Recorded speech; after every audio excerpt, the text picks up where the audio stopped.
Do the Packers stand a chance to beat the Bills on Sunday? Nah. Well, maybe.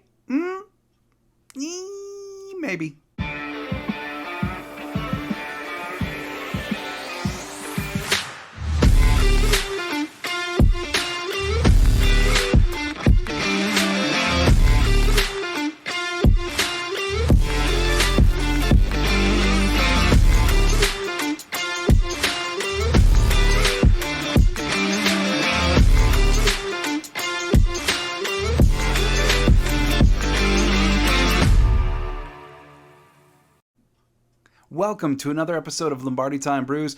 I am your host, John Delray. Today we are going over Packers versus Bills, the upcoming Sunday night football matchup in Buffalo. First, if you're a regular watcher of the channel, subscriber, thanks for bearing with me this week. As I made note of earlier, yes, my toddler's daycare came down with COVID, and that means that I was with him alone most of the week, and that allowed me to do absolutely nothing. Parents of toddlers, I'm sure you understand how stifling that can be to productivity, but it was a wonderful few days with him. And to be honest, looking over the Twitter sphere and not being able to follow the team as much this week maybe wasn't the worst thing, considering the number of civil wars that I witnessed amongst Packer fans, and maybe it wasn't the worst time to have a couple days off and just do things like go to the zoo with a 2-year-old. But I digress. Thanks for sticking with me. Today, we are going over Packers-Bills, and do the Packers have even a remote chance in all sweet goodness to pull this out? They do, but it's going to take some very specific ways of playing football in order to do it. But first, let's take a look at the Bills. Obviously, they are coached by Sean McDermott. They come into this game with a 5-1 record. Their lone loss on the year was a Week 3 loss to the Dolphins in an upset. Beyond that, they're coming off their bye. This is going to be a team that is well rested. I'm going to get to the injury reports in just a quick minute that are now official. And they're a team that is getting healthier. They're a team that was on a roll, coming off their bye. Green Bay has never won in Buffalo, just to give you a historical idea. It's the only place, actually, I believe I read, that the Packers have not won an away game. The deck is not stacking nicely for your Green Bay Packers. The Bills, I'm going to get to this more in just a bit, but the Bills are obviously one of the best teams in football, and it ain't close. They do everything well. So let's go over that injury report now. Looking at both teams, the Bills are getting healthier. The Packers are massively banged up at this time. The Bills in Packer legend, touchdown Jesus, Jake Kumerow was removed from the injury report today. He will be playing on Sunday. Yeah, it just feels like destiny that he's bound to score against the Packers, right?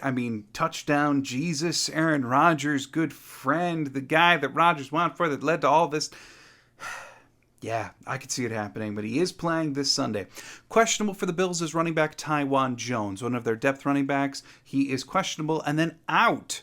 Actually, this is a good thing for the Packers. Right tackle Spencer Brown. Now, why that's a good thing for the Packers is the Bills, one of the few weaknesses on the team, and I hesitate to even call it a weakness. I'm just going to call it one of the things that aren't as good as the other things, happen to be the Bills' offensive line. And of course, taking out one of the starters could prove good for them, especially if Rashawn Gary is able to play in this game. He will be going against a backup right tackle. Could be one of the keys to the game that I'm going to talk about in just a little bit. Now, for the Packers, the injury report is longer than you'd like it to be. Obviously, we have guys like Randall Cobb on the injured reserve, but beyond that, just for this week, there's still more. Al Lazard, Mr. Rice Krispie Shoulder himself, he said earlier this week that in the Washington game, he felt a snap, crackle, and pop in his shoulder. He is out for this weekend's game. Joining him is out is Shamar Jean-Charles, depth corner and special teamer. And then they got a bunch of guys who are questionable. David Bakhtiari, again questionable. Elton Jenkins, again questionable. Elton, a little bit more surprising. Bakhtiari, frankly, just prepare for him to be questionable every game of the year. for the rest of the year. Elton being questionable, that's new and slightly concerning. He's played plenty on the questionable tag, but still, is something going on there? We don't know. Rashawn Gary, still questionable. He did practice in full this morning. Certainly leads you to believe that he has passed all of the protocols from his concussion. Should be back Sunday from what we know, which would be a huge boost to this Packers defense to get him back. And then the last questionable, rookie wide receiver Christian Watson, who I think is a big part of the Packer game plan. I think he has to be. Still questionable with that hamstring injury. Signs are pointing in the right direction for him to play, though. So, ultimately, what are the Green Bay Packers up against? Just how good are the Buffalo Bills? We know in the offseason they added a lot of talent, Von Miller being the biggest name, of which the outside linebacker and edge rusher for the Buffalo Bills. How good are the Bills? Real good. Quarterback Josh Allen is probably the front runner for MVP this point to the year, 6 games in, and a large part because he has 17 touchdowns, 4 interceptions, and a quarterback rating of about 106. He also has a bunch of rushing stats on top too because he's dangerous with his legs. He is one of the absolute best players in football. He alone is a problem, but then you pair that with everything else. Looking at the defensive side of the ball, they have one of the lowest yards per attempt allowed in pass defense. Yeah, one of the lowest metrics in the whole NFL regarding yards per attempt for opposing quarterbacks. They've given up 5 passing touchdowns. They have 10 interceptions. Yeah, that's good. They are tied for 7th in the NFL with 19 sacks. Oh, and by the way, they have one of the best run defenses in the league, tied with the San Francisco 49ers. Right up there, that top tier, best run defenses. They also, according to PFF, are one of the best tackling teams in the NFL as well. So what are the things that they're just okay at versus amongst the league's best? Because we already know, passing the ball, they're amongst the league's best. Run defense, amongst the league's best. Passing defense, amongst the league's best. Where are they not the best? And there's really only a couple spots. According to PFF, their offensive line is average. Okay, that's good. Running the ball. If you take Josh Allen out of the equation, because obviously he inflates a lot of their stats, but if you take him out of the equation, Devin Singletary is their lead rusher, and he's been pretty good. They're not necessarily in that top elite tier of being able to run the football. And then according to PFF, which actually applies number grades to special teams, the Buffalo Bills are down there with the Green Bay Packers for not having great special teams. So, hey, welcome. But that's it. I mean, everything else that Buffalo does. They are one of the best coached teams in the NFL. They are one of the best technically sound teams in the NFL. They are good at everything. They're amongst the best in most categories. So, for the Packers to win this game, there are going to have to be some things that A, break their way, and B, they dictate how they go. How can the Packers pull this off? Well, number 1, limit the big play. Look, Josh Allen is the best, one of the best, I should say, quarterbacks in the NFL passes over 20 yards. Actually, when you look at his numbers, it's like he gets graded worse the closer the play comes in. You know, he's average at throwing the ball behind the line of scrimmage, slightly above average on short passes, but then deep passes, he's elite. So it's like if you can box in their offense, similar to what we've seen teams trying to do against Aaron Rodgers in his prime, or even this year, overwhelm them, box them in, that's where Josh Allen doesn't play his best football. You have to limit the big play. Get him into the spots where he's not as comfortable. And where he's comfortable is being a full-on gunslinger and ripping it down the field. So, box him in. Have the Bills have to play more precise football. With their offensive line, we already know their offensive line is not amongst the best in the NFL. With Rashawn Gary, with Preston Smith, Bring in the pressures that you saw last week with Devondre Campbell, Quay Walker. This is one game that I don't mind at all. And normally I'm kind of against this, having just a designated quarterback spy. But Josh Allen is that guy. If you're ever going to call a quarterback spy, it's probably against a guy like Allen, maybe Lamar Jackson. But Quay Walker, with the athleticism that he showed last week, with his pass rushing prowess that he showed last week, this could be the role for the rookie linebacker this week. And all of these things have to come together. Overwhelming their offensive line, spying on Josh Allen, not letting him break free from the pocket, getting a big run. They all come together to limit the big play, box in the offense, and overwhelm them. Similar to the defensive game plan that you called against Arizona last year. When Green Bay was down all of those wide receivers and then went into Arizona and pulled out a win thanks to Rasul Douglas' last second interception. But they had to spy Kyler Murray and limit the deep ball. And it worked. We know this defense can do it. So overwhelm the O-line, spy Josh Allen, limit the deep ball. That's how you shut down the Buffalo offense. Moving on, what else does Green Bay have to do? Green Bay has to control the time of possession. It's true. Yeah, the Bills are one of the best run defenses in the league.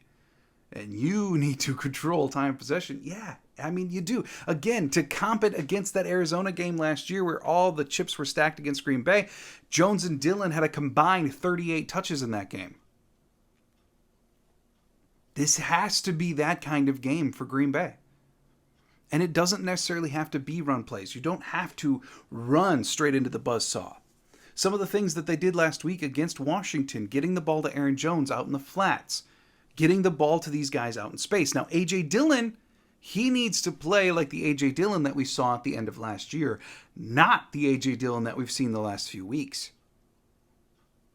Because his hands have been suspect the last couple weeks. He's been running into contact more often the last couple weeks. And I theorized a couple videos ago that maybe it's because he needs more contact. Some guys are like that. Maybe A.J. Dillon is one. In which case, I have no issue with putting him at fullback and letting him block. Sometimes, and then give him the ball. But this feels like one of those games where 38 touches last year in Arizona, Green Bay's probably going to have to be around that for Jones and Dillon. This is going to have to be a game, if you're going to control the time of possession, that passing complements the run game. They can do it. Get the ball Aaron Jones in space. He can keep this offense alive all on his own. We've seen it. Even against as good of a defense as Buffalo's. Beyond that, I know that this kind of flies in the face of everything I just explained. But Christian Watson and Sammy Watkins. I am convinced the Packers are going to have to hit at least one or two big plays of their own in order to keep up or win the game. And that is where Christian Watson and Sammy Watkins realistically come into play. We know Allen Lazard is out. He's not that much of a big play wide receiver anyway. Christian Watson is. And if he's able to play this week with that hamstring, I don't want to see him just as the just jet motion guy. Like he's been used for a few weeks earlier in the season. I want to see him run goes. I want to see him use that speed. Rodgers himself has talked about how Christian Watson's speed changes this offense, and they miss it when it's gone. Now, Sammy Watkins, in a different way, can be a big play wide receiver as well. So you have to use both of them, and Christian Watson needs to be running routes. Not just being a gadget gizmo type player who runs jet sweeps. You got to get him the ball. You have to take the top off of the Buffalo defense, partly because that's going to help you run the ball more, going to help you control time possession. Now, that doesn't mean that you do 3 shot plays in a row and have Rodgers sling it 40 yards down the field. Like the Packers do. And then go 3 and out. And take 14 seconds off the clock and then have their defense have to march out for 75 plays like they did against Washington and the Jets and the Giants. That's not what I'm talking about. I'm not talking about deep play after deep play after deep play. What I'm saying is the Packers need speed. Christian Watson can be that speed. Sammy Watkins, to a certain level, can be that speed. They need to be running routes. They need to go deep. You got to hit them at least once. But that doesn't mean you try for it 3 times in a row. It means the right timed play. The right play at the right time. And I'm sorry, a lot of that comes down to chance, but against a team like Buffalo, it might be what you need. So they have to utilize Watson and Watkins. Now, point 4, and this is my last point. The Green Bay Packers, coming into this game, cannot be predictable. For years, the Green Bay Packers have been the favorite. They've been the team that could just go with the traditional whims of football. There didn't need to be a ton of exoticism, or you could just be standard. You were better than everybody. You had Aaron Rodgers. And they won games that way. But now, last I saw, you're 10.5-point underdogs against one of the best teams in the NFL. And you've looked like one of the worst teams in the NFL for a couple weeks. Now's not the time to walk in and say, we can just beat them head up. No. I don't want you to be predictable. Do something different. Exotic blitzes on defense when the blitzing time is right. Offense, pull out the stops, LaFleur.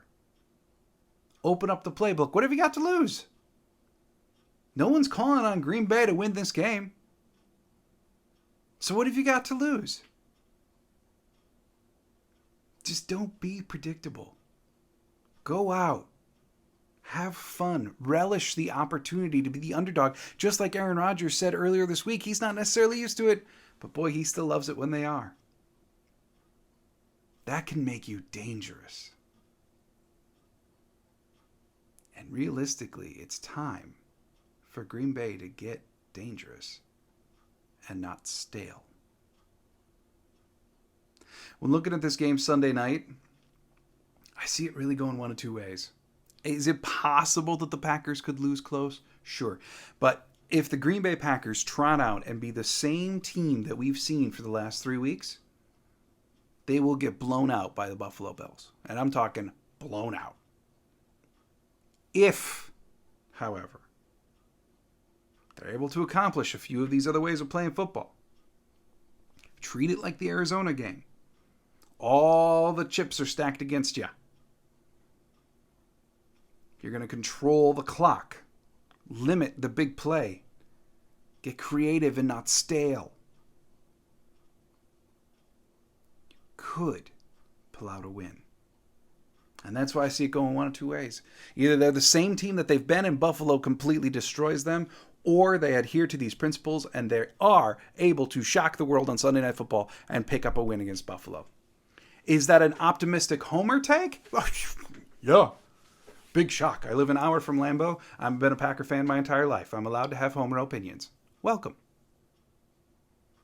But can they do it realistically? If they play this way, yes, they can. Will they? That jury is out, and we will see Sunday night. Blowout by the Bills, Packer win.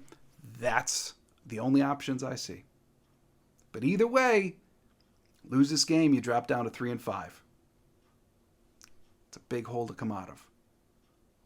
Win it, be 4-4 in an open NFC. This is one of those games that's going to determine the entire season. And I really hope the Packers are up for it. So, with that, thanks for joining me on another episode of Lombardi Time Brews. I do hope you enjoyed this one. Drop a comment down below. Let me know how you think this game is going to be. Remember, if it's overly negative, angry, cussful, whatever, I'll just get rid of you. Because we're looking to do something a little bit better here. And I know emotions are high for Packer fans right now. I know. I get it. But drop a comment down below. Tell me how you think this game is going to go. Thanks so much for joining me. I hope all of you had a fantastic week. I hope you've got a great weekend coming up. I will see you Sunday after the game. That's right, I will be doing a video Sunday night after the game into probably the wee hours of the morning. But I will get out my reactions of either very joyful or not so joyful. I will be there Sunday night. So, hope you have a wonderful weekend, and as always, go Pack Go.